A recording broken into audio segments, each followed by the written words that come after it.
Bueno, vamos a hacer un breve resumen de lo que vimos en la última clase respecto a la parte de lo que es la convolución en tiempo discreto. Y vamos a terminar de hacer el ejercicio que estaba pendiente. Habíamos visto que en la parte de la convolución es muy similar a la parte continua, ¿no? Si no se bien la parte discreta funciona de la misma manera. Básicamente, para recalcar algunos puntos importantes, cuando se hace la parte de la convolución, la idea principal es que yo lo que quiero encontrar es una respuesta de un sistema, en este caso, bueno, se conoce como un sistema H. Normalmente las nomenclaturas suele ser H, ¿no? Bueno, otra letra, pero normalmente los libros van a encontrar que se encuentra con la letra H. Y yo quisiera encontrar una respuesta del sistema, es decir, la salida respecto a una entrada cualquiera, a una entrada arbitraria que yo podría ingresarle a este sistema, ¿no? No se olviden, cuando yo hablo de sistema, puede ser cualquier sistema físico u otro tipo de sistema, ¿no? Entonces, yo que sé, un avión, un invernadero, por ejemplo, el cuerpo humano también puede ser un sistema, que de alguna forma se podría modelar, ¿no?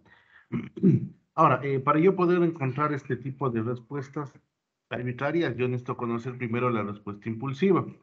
A la respuesta impulsiva le conocemos como HDN en el punto de vista discreto, ¿no? Y básicamente yo obtengo esa respuesta HDN cuando ingreso una entrada impulso o una secuencia impulso. Cuando usted ingresa una secuencia impulso, obtienen una salida HDN, ¿no? Entonces eso se le conoce como respuesta impulsiva. Para yo poder hacer la convolución, no se olviden, la convolución básicamente me sirve para determinar una salida dependiendo de una entrada arbitraria usando una respuesta impulsiva. La respuesta impulsiva normalmente va a ser un dato que nos dan, ¿no? Es un dato que nos pueden dar, ¿sí? Nos pueden dar de alguna forma, es como un dato informativo que nos pueden dar en un ejercicio, ¿no? En el siguiente curso que ustedes tomen, ahí van a aprender a hacer lo que es la parte de cómo encontrar esa solución, no solo ante un impulso, sino la solución o la respuesta de un sistema ante un impulso, es una respuesta a paso, ¿no? Esa sería la idea. Esto solo sirve y cuando queramos hacer convolución, solo sirve para sistemas de LTI, sistemas lineales e invariantes en el tiempo. Si se da esa condición, sí, tendríamos la parte podemos encontrar la salida, ¿no? Siempre que el sistema sea LTI. Si el sistema no es lineal y tampoco es invariante en el tiempo, no se puede hacer convolución, ahí toca utilizar otros métodos, ¿no?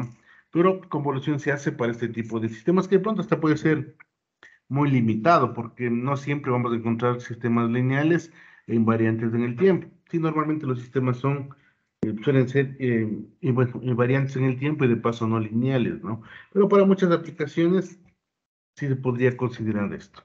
Habíamos dicho que la respuesta impulsiva básicamente dependía de la entrada delta de n, ¿no? Y se obtenía un HDN. Esto es un dato, no se olviden que es un dato que nos van a dar a nosotros, ¿no? Al menos en este curso. En el siguiente curso ustedes van a poder encontrar con alguna metodología estas respuestas, ¿no? ¿Sí? Y si la respuesta es arbitraria, básicamente yo genero una convolución. Entonces ya habíamos visto que es la convolución. Simplemente me hacen algunas operaciones, pero la idea final es que yo podría determinar una salida a partir de la respuesta impulsiva y multiplicado por la señal de entrada arbitraria, que puede ser cualquiera, ¿no? Y eso básicamente una sumatoria. Ya hemos visto lo que es esa sumatoria, ¿no? Teníamos algunas propiedades de la convolución similar a la parte continua. Probablemente todas estas operaciones, porque al final es un operador, la convolución siempre va a ser conmutativa, asociativa y distributiva. Pues cumple con esas características. Eso suele ser muy común en muchos operadores, ¿no? Igual si ustedes hacen la derivada, las integrales, cumple con esta propiedad de conmutativa, asociativa y distributiva, ¿sí? Pero ¿qué es lo interesante? Habíamos dicho que nosotros podemos encontrar algún tipo o unas formas más directas o propiedades que nos permitan determinar la convolución de manera directa. Y una de ellas era qué pasa cuando yo multiplico una entrada arbitraria por una señal impulso. La salida es la entrada arbitraria, ¿sí? ¿Dónde empieza a haber diferencia cuando yo multiplico la entrada por la señal impulso, pero esa señal impulso se encuentra desplazada, ¿sí?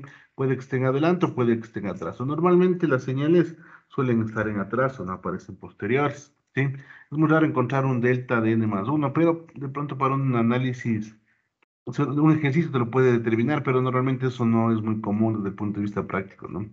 Y finalmente, si yo hago esa convolución, lo único que encontramos es que la señal arbitraria de entrada, al realizar la convolución, se vuelve la misma señal arbitraria de entrada, pero desplazado, en este caso, menos uno, ¿no? Y si fuera genéricamente, si yo multiplico una entrada arbitraria por una señal, una señal de delta desplazada, simplemente la señal original de entrada va a ser desplazada las k veces, ¿no? No se olviden, esto es muy similar al en tiempo continuo. Y lo interesante aquí es que simplemente lo que cambiamos es, en vez de tau, ponemos k, en vez de t le vamos a llamar n. La única diferencia, pero de ahí, y bueno, en vez de que sea una integral, es una sumatoria. Entonces, eso es lo que cambiaría, ¿no? Entonces, básicamente es la misma idea. Ahora, habíamos dicho que nosotros, en el primer ejercicio que hicimos para recordar, sí, porque los del deber son muy parecidos, por eso les recalco en este ejercicio, porque el deber que les envié, los ejercicios van a ser muy similares. Simplemente cambiado de nomenclatura, algunos vendrán gráficamente, otros vendrán de manera analítica, otros estarán puestos a partir de conjuntos, ¿no? Pero la idea es la misma. Entonces, digamos que yo quiero sacar la convolución de una señal. Esa señal me pueden dar gráficamente, me pueden dar en forma de conjunto, de lo que sea, ¿no? Yo quiero determinar la convolución. Lo interesante de esto es que nosotros, para determinar la convolución, tenemos que hacer un proceso. En este caso, cuando, por ejemplo, ustedes tengan una señal que sea pequeña, ¿no es cierto? Es decir, que tenga pocas muestras, tanto en XDN como en HDN, yo puedo resolverle analíticamente, como habíamos hecho en la última clase. Si tengo yo demasiadas muestras, es decir, tengo 1000 muestras, normalmente eso no lo vamos a poder resolver de una forma analítica, como lo habíamos hecho en la última clase, ¿no? Debido a que esa función va a ser muy difícil de describirla o describirla, ¿no? Entonces, si no, no tendría mucho sentido. Pues, por ejemplo, lo primero que hacíamos era determinar el HDN y el XDN, ¿no? A través de esas pequeñas muestras. Pues como son pocas muestras, realmente no se vuelve tan complejo. Por ejemplo, si yo quiero determinar el XDN, vemos que aquí que el XDN tiene 4 muestras. Una en delta menos 1, delta menos 2 y delta menos 3. Y yo lo puedo escribir de forma de ecuación. Simplemente voy, como la amplitud vale 1, todos van a tener 1, ¿no? Bueno, aquí no se le pone, pero todos tienen adelante como que tuvieran el 1, pero básicamente no se le pone, ¿no? Entonces tengo el primero en delta menos 1, delta menos 2 y en delta menos 3. Sí, sería la suma, esa sería la representación de la primera señal XDN. Lo mismo va a pasar para el HDN es muy similar, pero básicamente solo va a tener 3 términos, en delta de n menos 1 y en delta de n menos 2. Entonces, si ven, yo puedo escribir a un conjunto de una serie, en este caso muy pequeña, a través de una ecuación, ¿sí? Una ecuación que depende de las amplitudes y los retardos. Entonces, yo puedo escribir o pasar de la parte gráfica a una ecuación a través de los retardos, ¿no? Como les digo, esto sirve únicamente cuando tienen pocas muestras. Cuando tiene muchas muestras ya no es viable porque no puedo escribir una ecuación con 1000 términos, no tendría ningún sentido. Cuando yo quiero hacer la convolución, simplemente hago la operación que me indica la convolución, ¿no? X de n convolución h de n. Entonces x de n, como es de entrada, le dejo como x de n y le multiplico por h de n. Aquí puedo aplicar la propiedad distributiva, entonces el x de n va a ir multiplicando por cada término, ¿no? Por delta menos 1, por delta menos 2, y abajo voy a obtener igual 3 términos a partir de la propiedad distributiva, ¿no? Y empiezo a desarrollar cada uno de ellos. Como ya habíamos visto las propiedades de estas convoluciones, del hecho de multiplicar por delta de n menos 1 o por delta de n menos 2, simplemente lo que cambia es en la señal. La señal va a ser desplazada a los valores de delta que me indiquen, ¿no? Entonces el x de n por delta de n, que es el primer término, básicamente se queda como x de n. El segundo término, que es de x de n, convolución delta de n menos 1, me queda x de n menos 1. Y finalmente el último término, que es x de n delta de n menos 2, me queda x de n menos 2. No es todo desde el punto de vista de las propiedades que estudiamos de arriba. Una vez que yo tengo eso, simplemente voy a la señal x de n y la empiezo a poner término por término, ¿no? Entonces el x de n, como vemos, ese ya lo tenemos resuelto. Y más abajo nos piden el x de n menos 1. Entonces básicamente a partir del x de n que tenemos, en vez de que esté n, le ponemos n menos 1. Y le vamos desarrollando, ¿no? Es decir, va a tener el x de n menos 1. Entonces donde esté n se pone n menos 1. Por eso me queda delta de n menos 1, delta de n menos 2, delta de n menos 3 y delta de n menos 4. Ese sería el x de n menos 1 y le reemplazamos de acá abajo. Y lo mismo haríamos para el x de n menos 2, ¿no es cierto? Este x de n simplemente le reemplazan por n menos 2. Ahí nos queda delta de n menos 2, delta de n menos 3, delta de n menos 4 y delta de n menos 5. Y reemplazamos acá abajo. Nos dice x de n menos 2. Y simplemente luego sumamos los términos que sean los mismos, ¿no? Pues delta de n solo hay uno, delta de n menos 1 hay dos términos, delta de n menos 2 hay tres términos, delta de n menos 3 hay tres términos también, y delta de n menos 4 hay dos, y delta de n menos 5 hay uno, ¿no? Pues ya tendría escrito la convolución.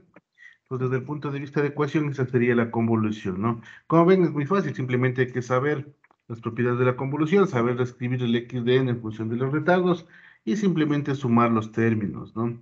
Y esta forma del y de n también la podemos ver desde el punto de vista de una función, de un conjunto, ¿no? Entonces, ese conjunto simplemente van los números de las amplitudes.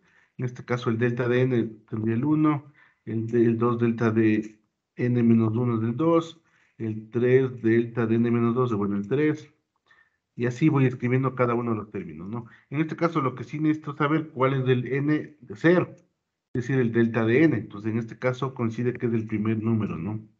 No siempre es del primer número, en el deber que les envié, les había puesto que algún delta de n está, por ejemplo, en el segundo o en el tercer término. Entonces todo depende de cómo esté escrito el conjunto, pero sí hay que saber cuál es el elemento que tiene el, el cero, ¿no? Porque digamos que tendría una señal de esta forma, digamos que la señal de esta manera, ¿no? Pues podría aparecer antes, digamos que todos tengan valor de uno, ¿no? Aquí tendría un conjunto, tendríamos x de n, por eso es importante saber cuál es el n, ¿no? Digamos que sea x, x de n. No se olviden, el conjunto no solamente es de y, sino puede ser de x o del h de n, ¿no? Entonces aquí sería el 1, tengo 4 unos, ¿no? Pero si nos fijamos en estos 4 unos, el que tiene el 0 es del segundo. Por ahí yo sé que esto de aquí representa el gráfico de arriba, porque tiene 1, coma, el 1, 0, le pongo 1, 0 porque representa para n igual a 0. Pues con eso ya sé cuáles son delta positivos o delta negativos, ¿no? Pero no siempre empieza en el primer término, todo depende, ¿no? Y bueno, si quiero verle desde el punto de vista gráfico, tendría esta gráfica de aquí. Ahí tengo que para el delta de n vale 1, delta de n menos 1 vale 2, delta de n para n2 vale 3, para n menos 3 vale 3 también, para n menos 4 vale 2 y para n menos 5 vale 1. ¿Sí? Entonces yo tendría la forma gráfica. Entonces no se olviden, yo puedo escribir como un conjunto de una sumatoria, puedo escribirle como un conjunto de números o puedo tener de la manera gráfica, les puedo dar de las tres formas, ¿no? Y con estas podrían desarrollar la convolución. ¿Sí? Ahora, de manera general, no se olviden, esto solo me sirve cuando yo tengo pocas muestras. Si tengo demasiadas muestras, realmente no es práctico hacer esto porque no se va a poder hacer la convolución. Pero de manera general, lo que habíamos estudiado antes, desde el punto de vista, se podría decir, de la parte de continuo a la parte en tiempo continuo, los pasos para la convolución suelen ser muy similares. En este caso existe un algoritmo para la convolución. Entonces, lo mismo que se hacía con la parte en tiempo se hace para la parte discreta. Entonces, ¿qué es lo primero que hacemos? Dice el primer paso, ¿no? La respuesta impulso que estaba en, no se olviden, como datos siempre vamos a tener h de n y vamos a tener x de n como dato, ¿no?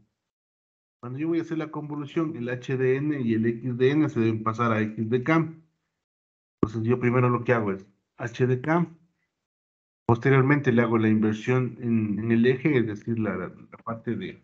Yo le muevo en el eje, en vez de que sea para la parte derecha positivo, los n, le hago que gire, ¿no? Sí, o aplico el transpositor, en otras palabras. Y luego le hago desplazarse en n, ¿no? Pues tengo que es h de n menos k. No se olviden, para que se acuerden, este h de n menos k, que a lo mejor viéndolo desde el punto de vista discreto es más difícil verle, pero esto si tuviéramos en tiempo sería el h de t menos tau.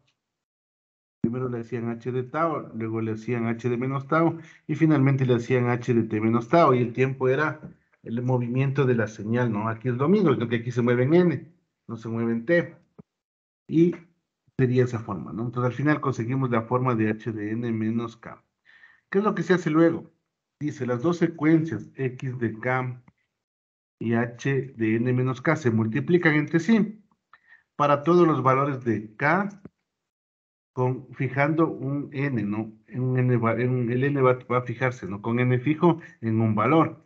Es decir, si el n vale 0, multiplico todos los valores de k. Y finalmente, una vez que multiplique, se hace una suma de todos los valores de k para producir una sola muestra de la salida. Es decir, si yo tengo, por ejemplo, un y de 0, voy a tener un valor. Yo que sé, un y de 0 es igual a 3. Siempre tengo un valor, es decir, yo analizo un valor, ¿no? O si tienen y de 1, yo que sé que valga 2. Todas las sumatorias van a tender a un valor, ¿no? Entonces, ¿qué es lo que se hace? Siempre se multiplica inicialmente, luego se suma y luego le repiten el paso 2 y 3. Dice aquí los pasos, perdón, bueno, 1 y 3, aquí es 2 y 3, ¿no? Se repiten a medida que n varía, desde menos de infinito a infinito, para producir la salida y de n, ¿no? Entonces aquí se repite, es 2 y 3, ¿no? Porque se multiplica y se suma, se multiplica y se suma para cada uno de los n fijos, ¿no? Y a ver eso qué significa, sería la parte de la convolución. Entonces imaginemos que tenemos la misma señal, ¿no? Vamos a hacer la convolución del mismo ejercicio y vamos a ver si converge a la misma señal, ¿no? Voy a irle poniendo para que le vean cómo va quedando. Pues imaginémonos que nosotros tenemos la siguiente señal. Entonces tenemos esta señal, el x de n y el h de n, ¿no? Lo primero que hacemos es pasarle a valores de k. Lo primero que voy a hacer es pasar a valores de k, que básicamente es lo mismo, ¿no? Imaginemos, el h de k es lo mismo que el h de n, solo que se le pone que en k, ¿no? Pero es la misma historia. Entonces, lo primero que hacemos, igual que en tiempo, el h de n le pasamos a h de k. Y el x de n también le pasamos a x de k. Pues tendríamos de esta forma, ¿no? Pero como ven, no se hace mucho. No se hace mucho. Simplemente lo que estaba aquí en N se pasa en K. Lo que estaba en N se pasa en K, ¿no? Pero es la misma señal. Luego de eso, lo que yo debo hacer es hacer el transpositor y desplazar, ¿no? Entonces, para poner, bueno, en este caso, el transpositor se va a ver muy similar a la señal. Pero imaginemos en otro ejemplo, digamos que nos dieron una señal de esta manera. Entonces, yo tengo una señal de esta forma y le voy a llamar H de K. Pues digamos que sea H de K. Voy a poner otra señal para que vean la diferencia, porque aquí no se va a notar mucho, porque tiene la misma amplitud, ¿no? Pero digamos que nos daba una señal de este tipo. Y que si aquí teníamos esta amplitud, luego venía de esta forma, ¿no? Fíjense, bueno, y la otra tenía un valor de 3. Entonces tiene 1, 2, 3. ¿Sí? Entonces tengo los tres valores. Si voy a hacer h de menos k, es decir, más abajo voy a tener una señal de h de menos k. Y más abajo tengo una señal de h de menos k. Simplemente tengo que hacer la rotación, ¿no? En el eje en el eje de vertical. Entonces, si haría eso, me quedaría de la siguiente forma. Y se mantendría el 1, el 2 vendría para acá, y el 3 vendría para acá, ¿no? ¿Sí? Y ese sería el HD de menos K, ¿no? Ahora, si yo quisiera esto desplazar, es decir, voy a hacer un movimiento en N, entonces yo debería hacer lo siguiente. Voy a hacer un movimiento en N, digamos que mantiene de la misma forma. Es la misma señal, ¿no? Pero voy a hacer una señal de H para ese ejemplo, ¿no? Luego le hacemos para el ejemplo que tenemos acá. N menos K. Entonces, para esto, lo que voy a hacer es que el sistema se está moviendo desde un N más pequeño. Y digamos que el N empieza para valores menores a 0, porque 0 es justo aquí. Si yo le hago de esa forma, la gráfica que se va a ver de H de N menos K podría ser algo así, ¿no? Digamos que acá existen otros valores, ¿ya? Todavía no los pongo. Acá viene el de 2 y acá viene el de 3. Este sería un H de N menos K para valores menores de N menores a 0. Entonces todavía está desplazado, se está moviendo desde la parte izquierda hacia la parte derecha. ¿Sí? Eso de forma general. Acá no se le ve tanto porque en este ejercicio justo los tres valores de aquí tienen la misma amplitud. Entonces no se ven en este ejercicio aquí, no se le ve tan fácil. Pero bueno, solo para recalcar, ¿no? Entonces digamos que yo ya tengo la señal y voy a empezar a desarrollar. Todo esto le borro, ¿no? Era solo como ejemplo para que vean que de forma general va a depender del H que tengan. Pero el algoritmo no va a cambiar, simplemente hay que multiplicar y hay que ir desarrollando, ¿no? Veámosle acá. Entonces, fíjense, imaginemos que ya tenemos la H de K de esta manera. Y lo que debo hacer ahorita es pasarle a H de N menos K. ¿Sí? Nos quedaría de la siguiente manera. Lo voy a pasar acá. Similar a lo que vimos en el último, sería de esta manera. Entonces yo tengo el H de N menos K. Y ahora sería aquí. Aquí yo le estoy pasando el H de N. El H de K le estoy pasando a H de N menos K. Y esto justo coincide cuando N es menor a 0. Porque la idea es que igual que en tiempo yo desplazo desde menos de infinito hacia infinito. Es decir, algún rato se va a solapar el H de K con el X de K. Pero empiezo para valores de N menores a 0, ¿no? N es menor a 0 porque todavía no llega a N. Le ven el N0 de aquí, pero todavía no llega, está antes, ¿no? Si nosotros hacemos la convolución de eso, es decir, si yo multiplico yo multiplico estos dos, ¿no? Para hacer la convolución debo multiplicar, porque así dice el algoritmo. Si yo le ven acá arriba, ¿qué dice? Las dos secuencias, dice x de k y h de n menos k, se multiplican entre sí para todos los valores de k con n fijo. Digamos que si es un valor menor a n, menor a 0, puede ser n menos 3, n menos 4, n-1. Entonces ahí no va a haber la multiplicación que haga va a ser 0, ¿no? Porque si vemos no se solapan, es decir, h de n menos k para el n menor a 0 no se solapa con x de k, porque el x de k tiene esta forma, es decir, aparece en 1. Y el de acá ni siquiera aparece todavía, ¿no? Hasta que nos llegue a n igual a 0. Entonces si yo hago la convolución de esos dos, la multiplicación como tal, entonces yo le hago la multiplicación y me va a dar 0 porque no se solapa ningún valor. Si ustedes ven, los valores que de pronto podrían multiplicarse es para menos 4, menos 3 y menos 2. Pero acá los valores para menos 4, para menos 3 y menos 2 son 0. Entonces si yo multiplico se hace 0. Pero en cambio para n igual a 0 hasta 3 tienen un valor de 1. Pero resulta que aquí entre 0 hasta 3 tienen valor de 0. Por eso la multiplicación se hace 0. Entonces, para los de n menor a 0, no habría convolución. Es igual que en tiempo, cuando hacíamos en tiempo. Para tiempos menores a 0, cuando hacíamos convolución, normalmente daba 0. Entonces, no consideraba ese tramo, ¿no? Pero, ¿qué pasa si el n empieza a subir? Entonces, justo, digamos que el n llega a 0. Vamos a hacerle de esta manera. Voy a hacerle... ¿Cuándo llega acá? Bueno, voy a poner acá. Pues digamos que yo tengo el n ahí. Pues digamos que el x de n no va a variar, ¿no? Le voy a poner acá el x de n. El que se va a mover es del h de n menos k. Entonces yo le muevo, yo tengo aquí la señal.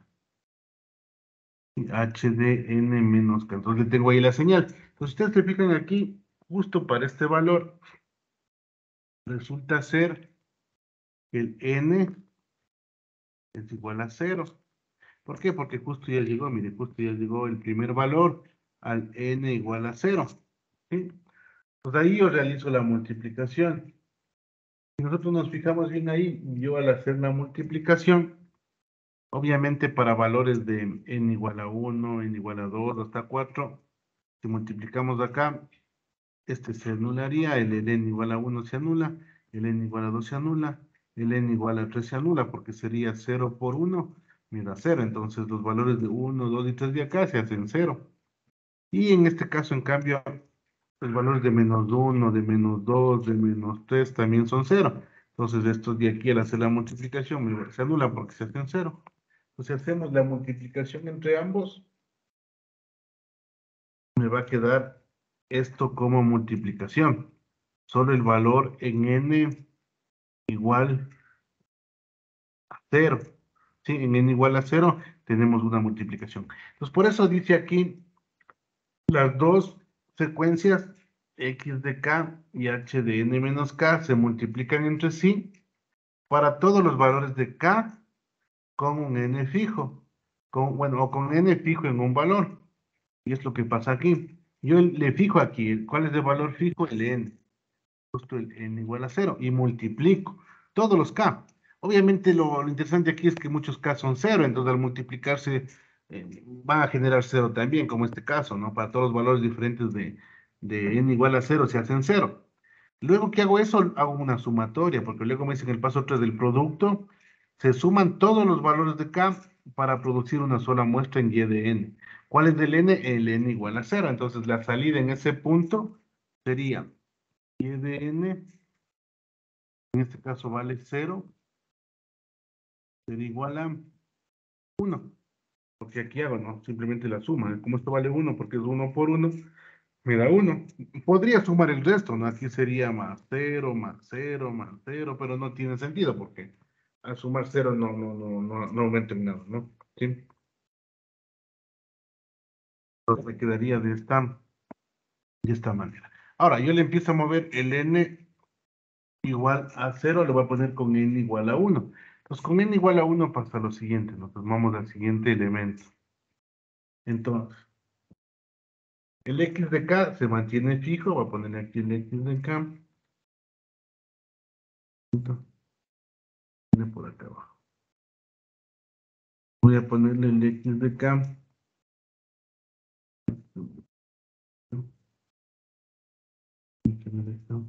Ya, entonces yo tengo el x de k, el x,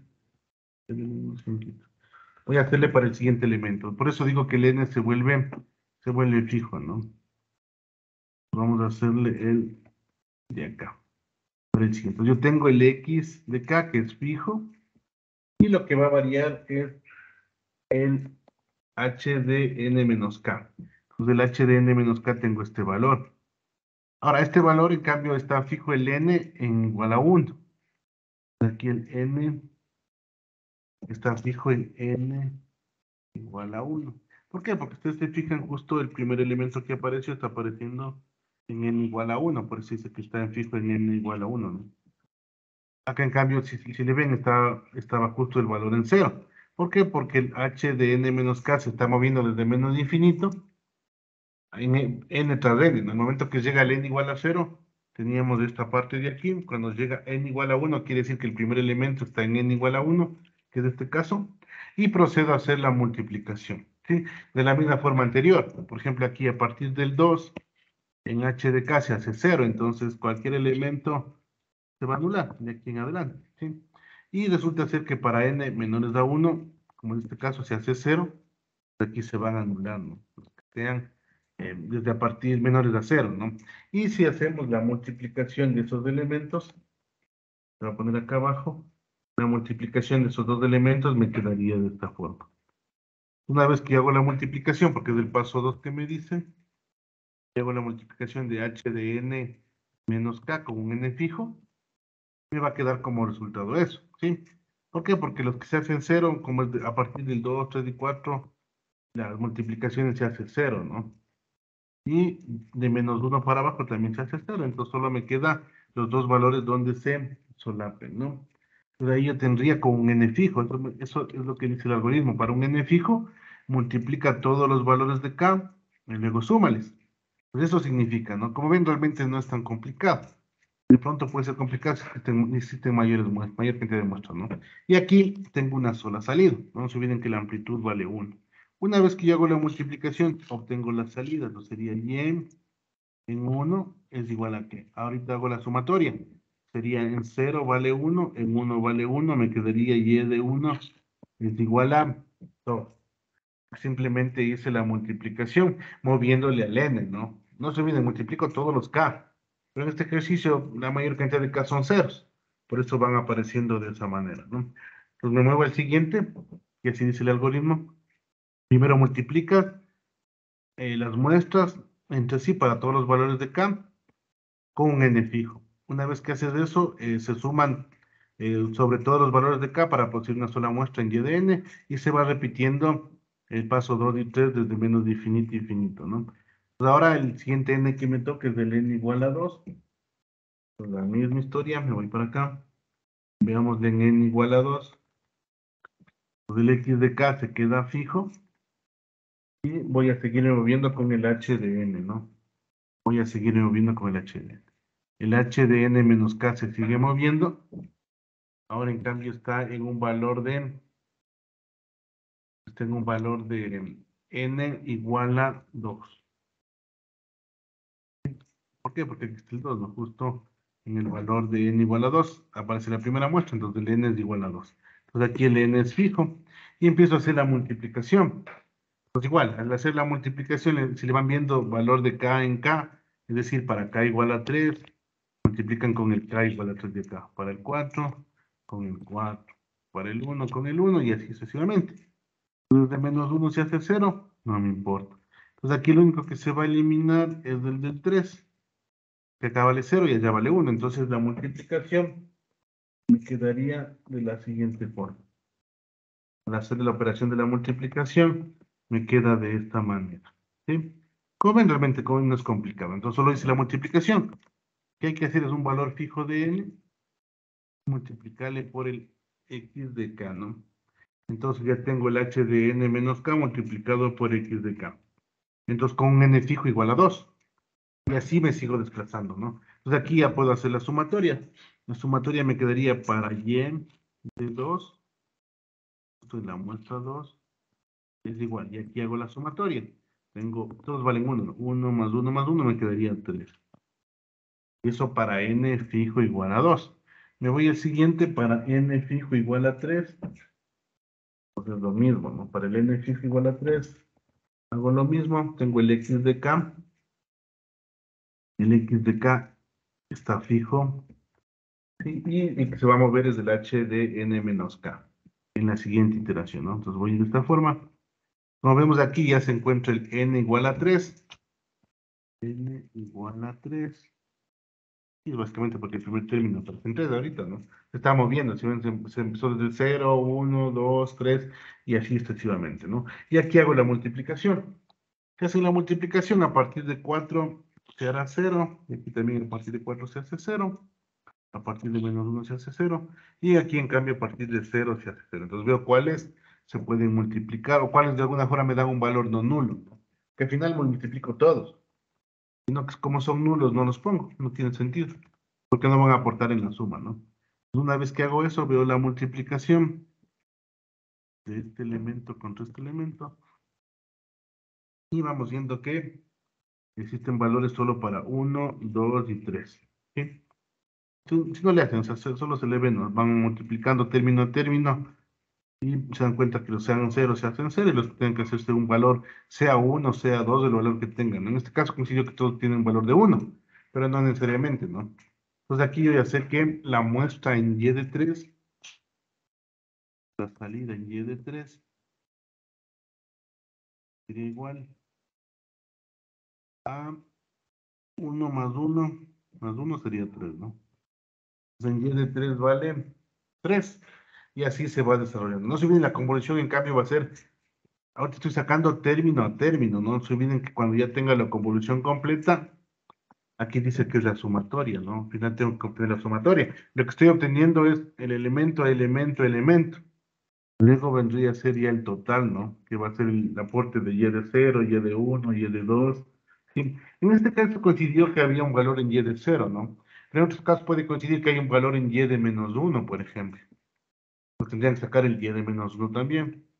Pero en este caso coincidió que apareció justo en 0, ¿no? Pero es por la forma gráfica de la señal. Ahora, vamos al siguiente, n igual a 4. La misma historia, voy a poner el x de n, se mantiene fijo. El x de n es fijo.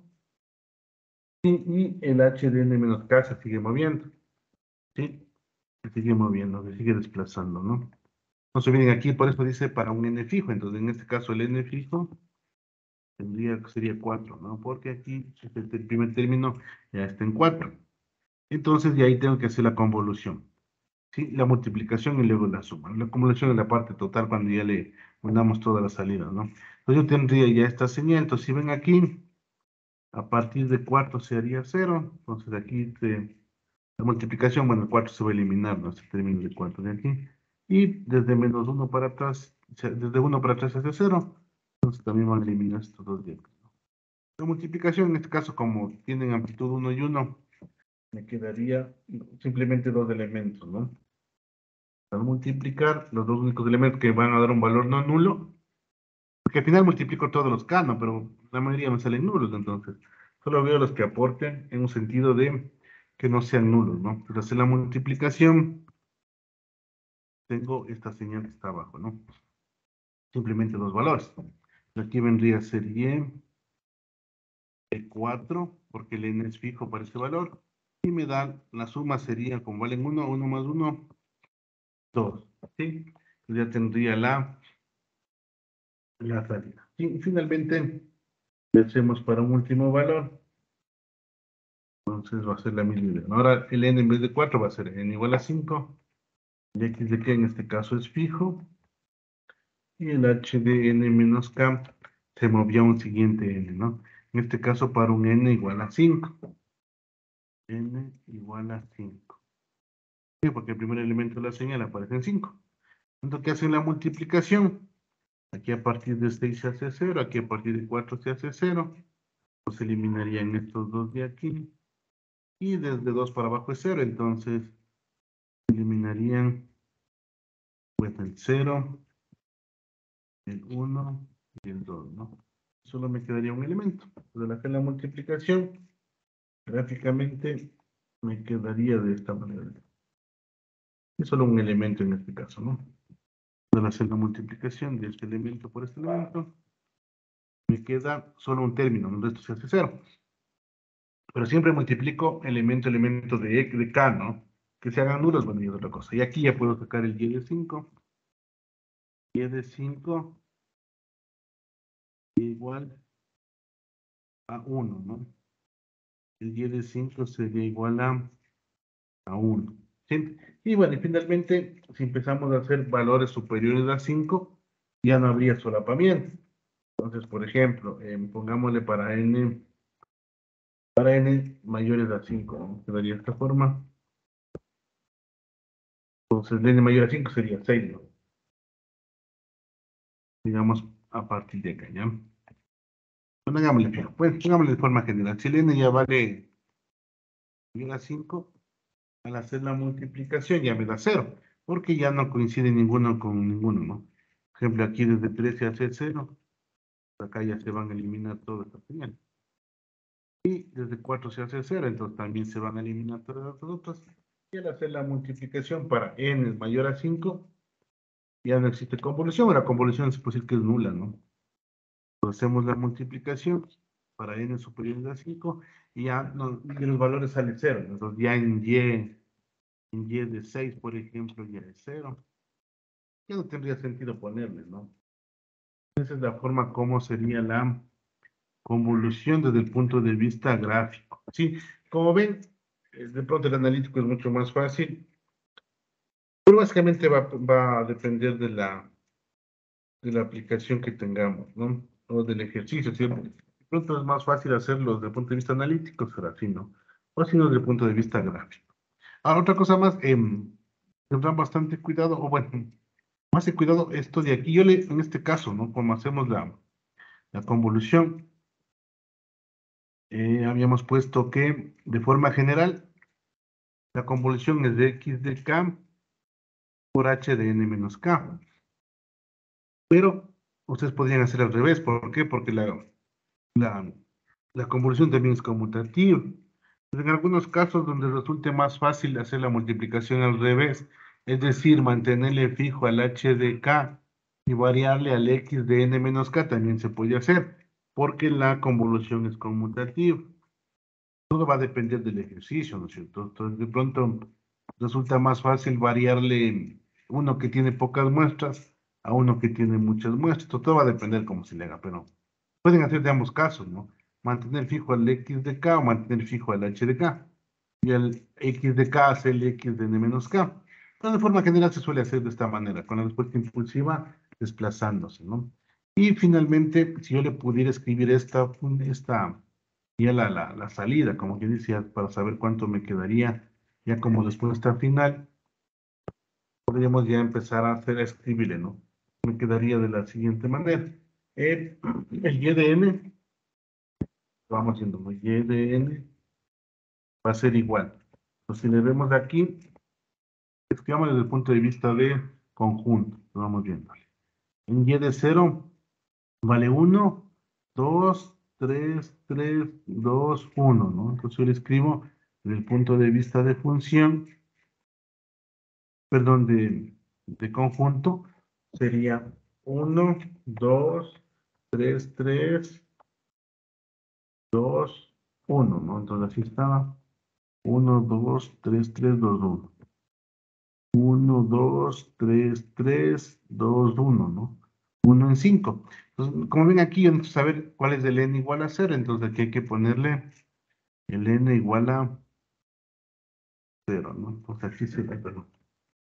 1 debería tener el valor que me indique dónde el n es 0. Entonces le pone 1 y un 0 al lado, ¿no? Y uno de calista. Sería de esta forma, ¿no? ¿Sí?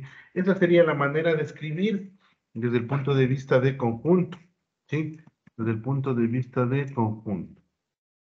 También le podrían escribir desde el punto de vista en función de una sumatoria de los retardos, ¿no? Si le escribimos de esa forma, sería justo en delta de n, vendría a ser delta de n, porque vale 1 más 2 delta de n menos 1 más 3 delta de n menos 2 más 3 delta de n menos 3 más 2 delta de n menos 4 y más delta de n menos 5, ¿no? Sería 1, 2 y menos 5. N menos 5. Una forma de escribirle a partir de una sumatoria de funciones de impulso, o también desde un punto de vista de conjunto, ¿no? Y no se olviden, y de n pueden darme en conjunto, pueden darme en conjunto el x de n o el h de n, ¿no? Cualquiera, pueden darme en cualquier forma, sea gráfica, sea en función de una sumatoria. También en el deber vimos que podíamos hacer, por ejemplo, un u de n menos u de n menos 3, por ejemplo. También otra manera de escribir la función, pero es lo mismo, ¿no?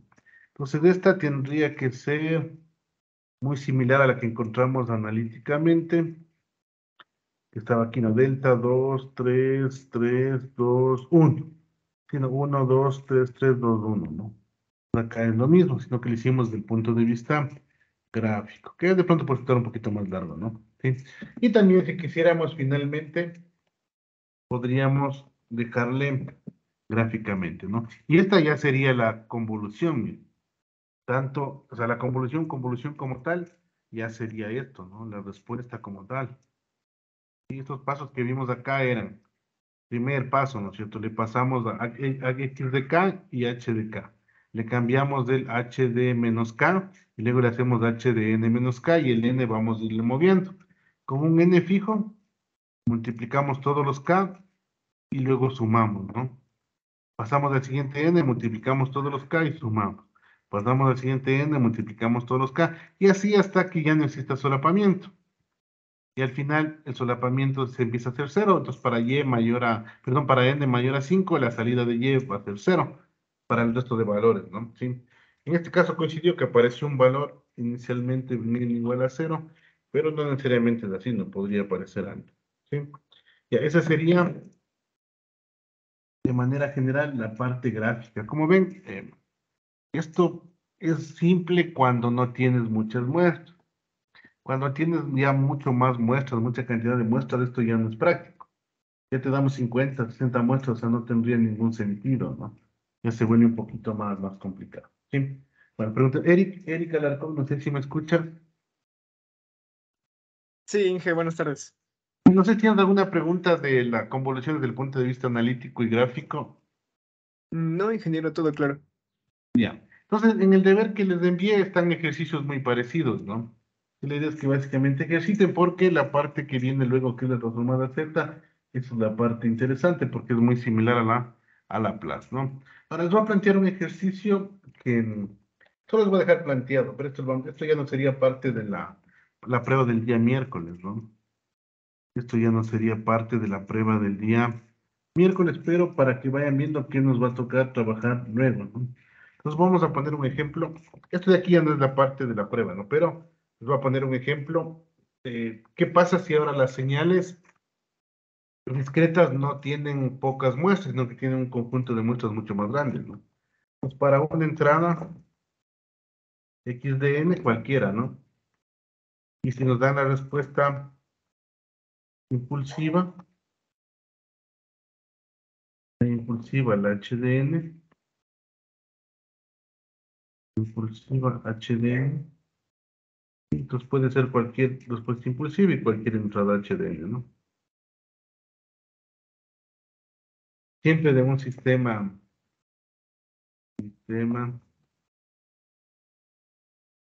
LTI, ¿no? Que sea lineal y que sea invariante en el tiempo. En este caso, el tiempo es discreto, ¿no? Tiempo discreto. Imaginemos que nos dan algo así, que resultaría lo más común, ¿no? Señales que de alguna forma sean ya un poco más completas, ¿no? Por ejemplo, x de n, una señal paso. Y básicamente esto ya no podemos ejecutarlo directamente. ¿Por qué? Porque nosotros ya tenemos un número infinito de muestras desde cero. Ya no tiene mucho sentido hacer la convolución gráfica porque no puedo escribir esta función en un conjunto finito de términos. Me va a salir un conjunto infinito de términos, ¿no? ¿Y qué pasa si, por ejemplo, h también tiene una forma, por ejemplo, de a a la n, vamos a poner a la n, que es una respuesta exponencial, U de n para decir que la respuesta exponencial va desde cero hasta infinito, y una condición adicional, que el a sea menor a 1. Entonces, por ejemplo, aquí estas condiciones son muy importantes. Cuando me empiezan a dar condiciones de que el a sea menor a 1 o que el a sea un valor fijo, ¿no? Notamos esto, el x de n tiene un número infinito de muestras porque el u de n va desde cero hasta infinito. El a a la n por u de n también tiene un número infinito de muestras, igual va desde un igual a cero hasta n infinito, ¿no? Pero aquí esta condición adicional es muy importante, ¿sí? Que me den el valor que a sea menor a 1. Al tratarse de un exponente, elevarle a un exponente que es más pequeño, perdón, el número es menor a 1, entonces al yo elevarle cada vez más a un valor más grande, va a tender a ser más pequeño. Pues de alguna forma eso me quiere decir que yo de pronto sí podría realizar la convolución. ¿Por qué? Porque la señal de alguna manera va a tener una convergencia, ¿sí? Pues para que tengan una idea, imaginémonos que vamos a hacer, imaginemos que vamos a hacer la convolución, ¿no? No solo voy a dejarle planteado, no le vamos a hacer. Pues imaginémonos que el primer paso, vamos a hacerle el x de n, ¿no? El x de n, una vez le hacemos el x de k. Imaginémonos que yo tengo la señal, porque imagínense cuál es la convolución, ¿no? Y me plantean ese ejercicio y digo, bueno, yo voy a hacer el x de k. Voy a hacer que se desplace en k. Entonces yo ya sé que va a ser de la siguiente forma.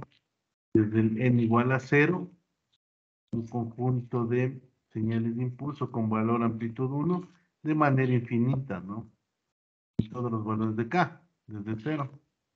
Pues, por ejemplo, y esto yo no lo puedo escribir en una forma de ecuación para poderla hacer analíticamente, porque tendría que poner delta más delta de n-1 más delta de n-2, así hasta delta de n infinito, o sea, no tiene un sentido como tal, ¿no? Eso no tendría sentido. Ahora vamos a ver cómo sería el x de k. Veamos el x de k.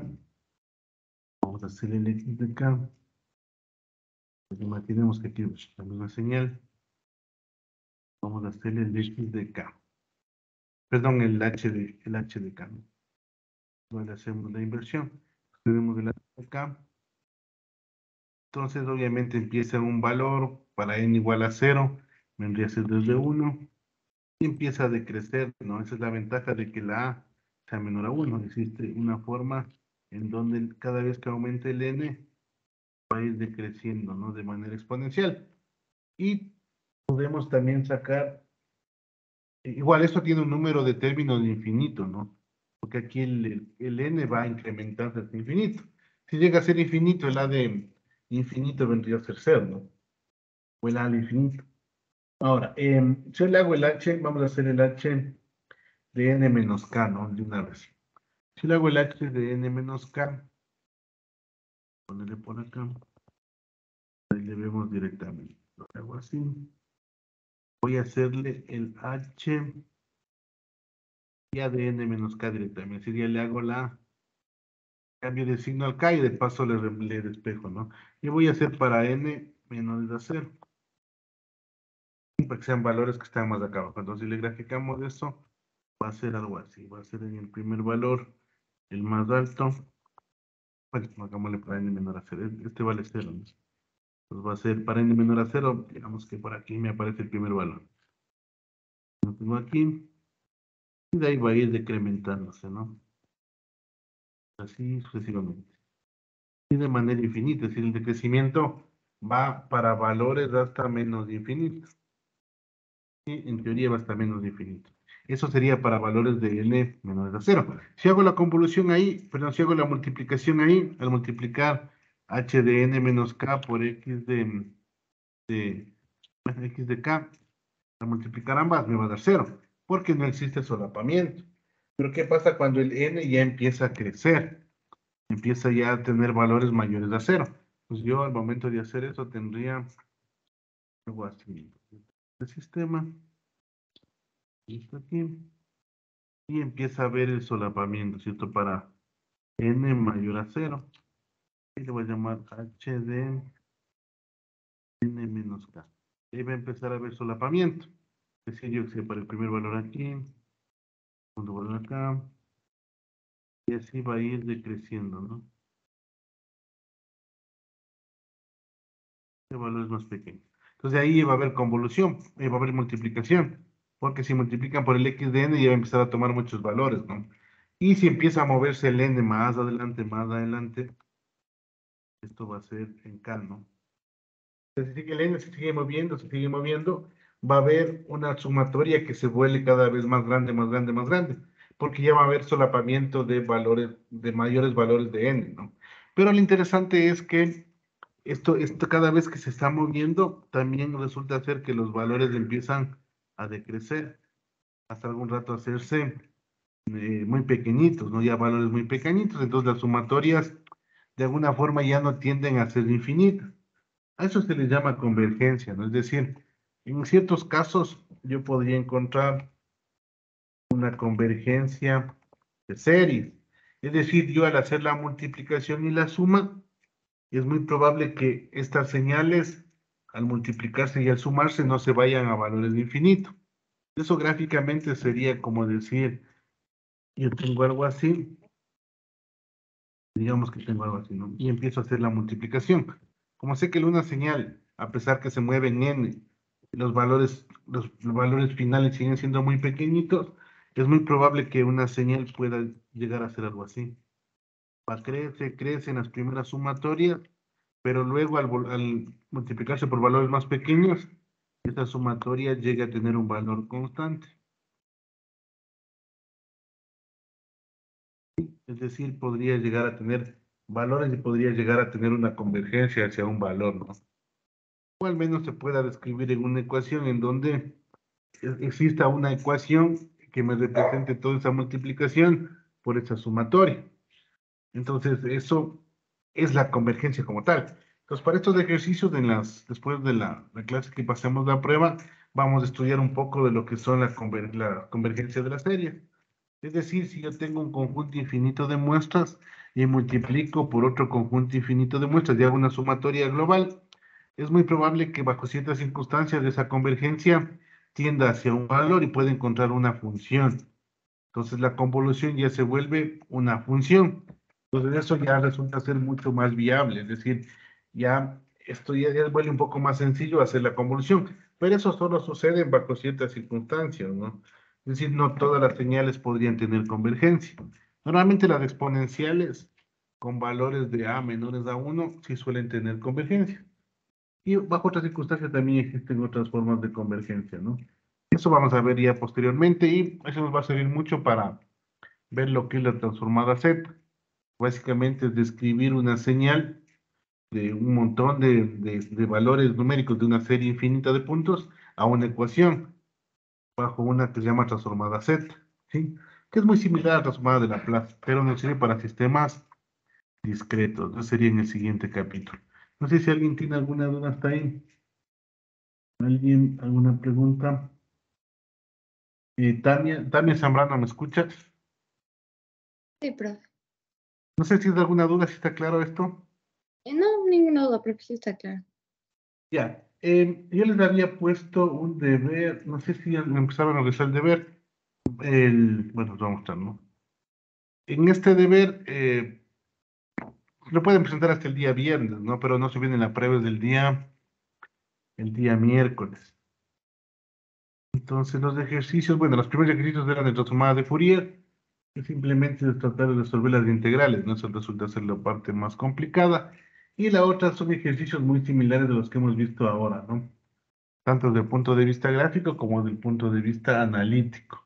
Si les piden gráficamente, le hacen gráficamente. Si les piden de pronto analíticamente, le hacen. Si no les piden, ven la forma más sencilla que ustedes se acomoden, ¿no?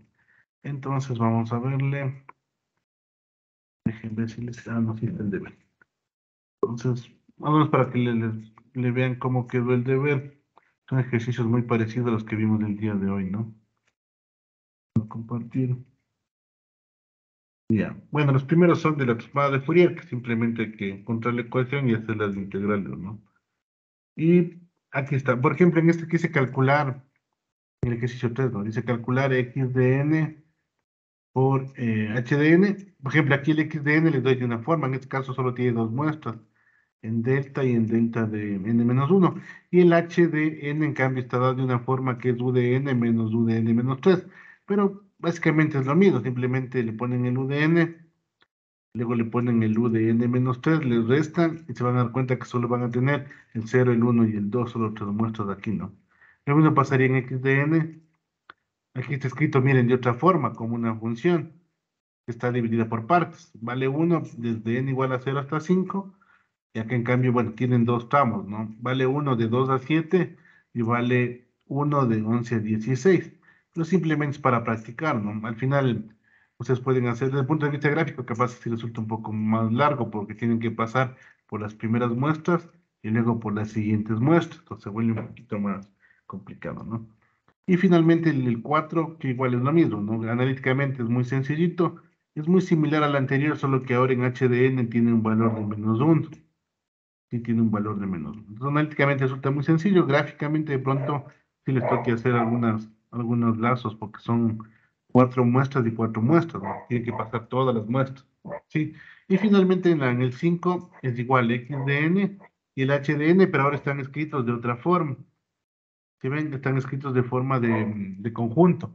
Y en donde ahora el primer elemento ya no es en delta igual a cero, sino en el segundo elemento. Miren, el 5 que tiene el valor del cero es el elemento que tiene el delta de n, y acá el uno que está en la segunda posición, en h de n, es el delta donde tienen el n, ¿no? Es decir, el delta de n tiene justo en la mitad, ¿no? Sería 4 delta más uno más delta, bueno, 4 delta de n más uno más delta de n más 3 delta de n menos uno. Otra forma de verle, ¿no? Simplemente para que vayan practicando. ¿Sí? Esa sería la parte del deber. Entonces, en este tiempo que nos sobra, quisiera que trabajen en la parte del deber, y si tienen alguna pregunta, me la hagan para que vayan avanzando, ¿no? Sí, la prueba va a ser muy similar a los ejercicios que hemos visto. Sí, tanto la parte gráfica como analíticamente. Y con este ejercicio creo que ya van a poder practicar bastante para que les vaya bien en la prueba, ¿no? No sé si alguien tiene alguna pregunta del deber. Está clara la parte del deber. Brian Cando, Brian, ¿me escuchas? Sí, profe, buenas tardes. Sí, sí está claro. Ya, entonces cualquier duda me la hacen saber, en este tiempito tienen para avanzar en el deber, ¿ya? Cualquier cosa me avisa.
Profe, Y dime, profe, no sé si me podría explicar el primer ejercicio. O sea, es que no sé cómo empezar para calcular la transformada de Fourier. la transformada en cuál. En el primer ejercicio. Ya, déjame.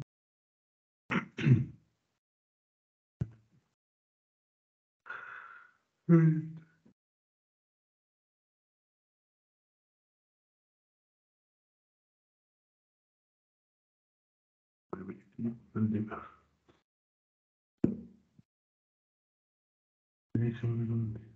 Sí.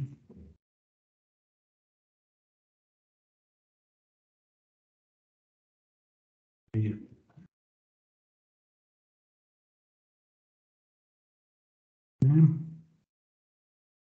Pero ya te abro.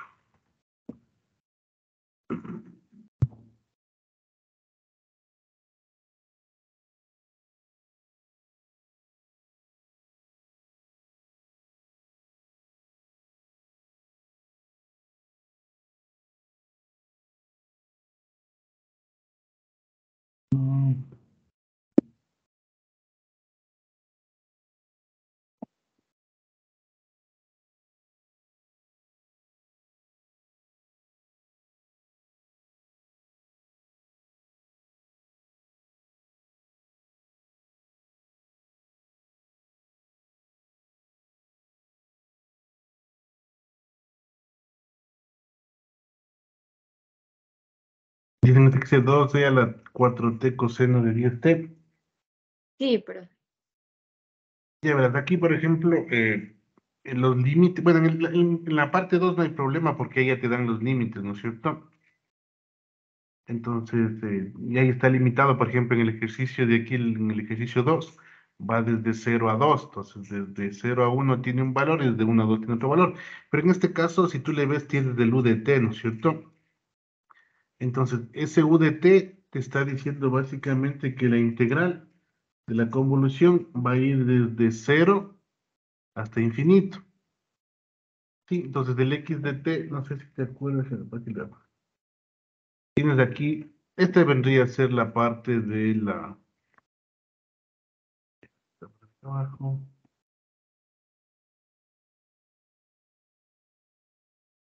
No sé qué me pegar. Sí, conozco la definición. Bueno, esta sería la definición. Definición de copiar. Hay que reemplazar el x de t y poner los límites, ¿no? Entonces el u de t en ese ejercicio, bueno, el u de t en ese ejercicio, el que no me no, lo voy a poner en otro. Aquí. Nosotros teníamos la señal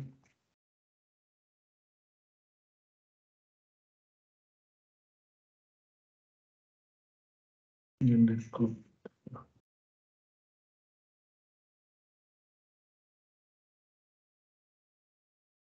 Y veamos si acá me deja pegar. Bueno, esa sería la señal, ¿no es cierto? Y si tú le ves en el ejercicio, te está diciendo que el x de t, bueno, el x de t ya te da la señal, sería igual a hasta 2 y a la menos 4t coseno, ¿no? 2 de a la menos 4t,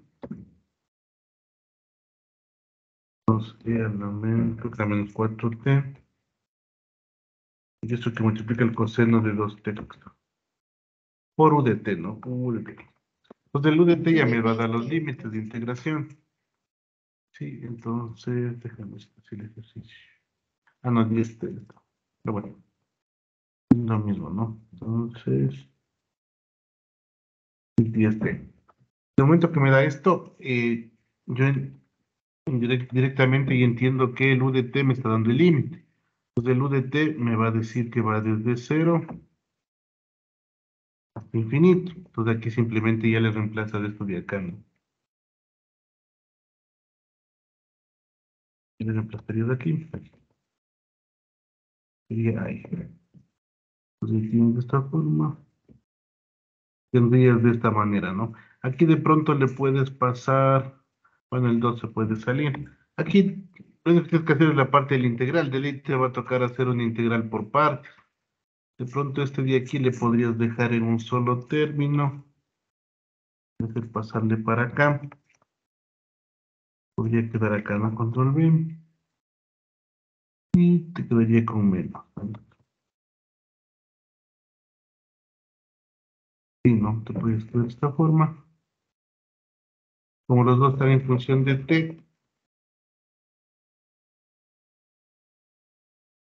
ahí también, por ejemplo, de pronto te toque cuando hagas la parte de la integral. Es muy probable que la parte del que tengas problemas, tienes que pasarle una forma de seno y coseno para, o una forma de exponencial este coseno. Podría ser una opción pasar el coseno a una forma exponencial, porque cuando le hagas coseno de infinito no tienes un valor, pero es muy probable que si le pasas a una forma de e a la parte de números, esto de aquí se puede pasar a una parte exponencial, y a lo mejor tengo que hacer un cambio de variable ahí con una parte exponencial esto, ¿no? Para hacer la integral, porque acá te va hasta menos de infinito. De pronto solo ahí está la dificultad, pero ahí ya te quedaría de esta forma. Y aquí le podrías dejarle así, ¿no? Acá, sacas al t y ves, podría poner más. ¿Sí? No sé, ¿esa parte querías o qué parte? Sí, profe, con eso ya me quedó muy claro. Muchas gracias. Sí, esto del coseno nomás, o sea, te va a tocar, hazle por partes o el coseno pasar a una forma exponencial utilizando la ecuación de Euler, porque como tienes al infinito, coseno de infinito no tiene valor. Entonces, de ley aquí debe haber una conversión exponencial, porque si haces exponencial a la menos de infinito, ahí se te va a dar cero. Sí, esa parte nomás tendrás cuidado y lo revisas, ¿ya? Gracias, profe. Ya.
Bueno, ahí quedaríamos, nos veríamos en la siguiente clase. Hasta luego.